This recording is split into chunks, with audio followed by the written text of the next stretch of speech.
It looked extremely rocky for the Mudville Nine that day. The score stood 2-4, with but an inning left to play.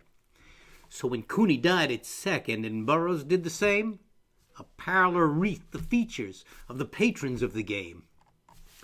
A straggling few got up to go, leaving there the rest with hopes that springs eternal within the human breast. For they thought, if only Casey could get a whack at that, they'd put up even money now, with Casey at the bat. But Flynn preceded Casey, and likewise so did Blake. The former was a puddin', and the latter was a fake.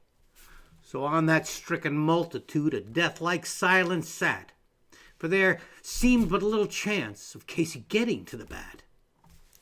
But Flynn let drive a single, to the wonderment of all, and that much-despised Blakey tore the cover off the ball.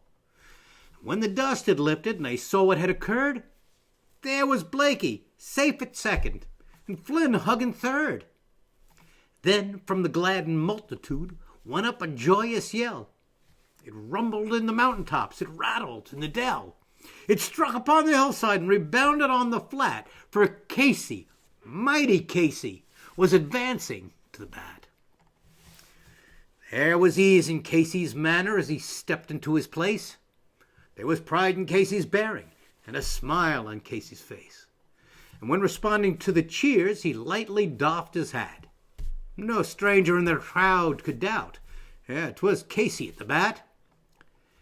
10,000 eyes were on him as he rubbed his hands with dirt. 5,000 tongues applauded when he wiped them on his shirt. Then, when the writhing pitcher ground the ball into his hip, defiance glanced in Casey's eye. A sneer curled Casey's lip. Now the leather sphere came hurtling through the air, and Casey stood watching it in haughty grandeur there. Close by the sturdy batsman, the ball unheeded sped. "That ain't my style," said Casey. "Strike one," the umpire said. From the benches black with people, there went up a muffled roar like the beating of the storm waves on a stern and distant shore. "Kill him!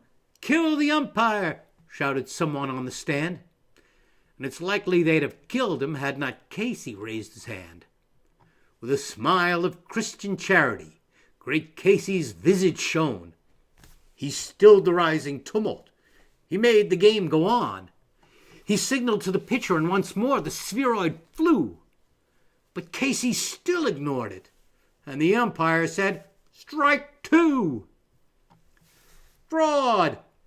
cried the maddened thousands, and the echo answered, "Fraud!" But one scornful look from Casey, and the audience was awed.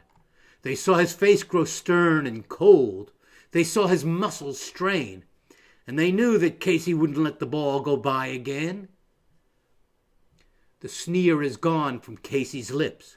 His teeth are clenched in hate.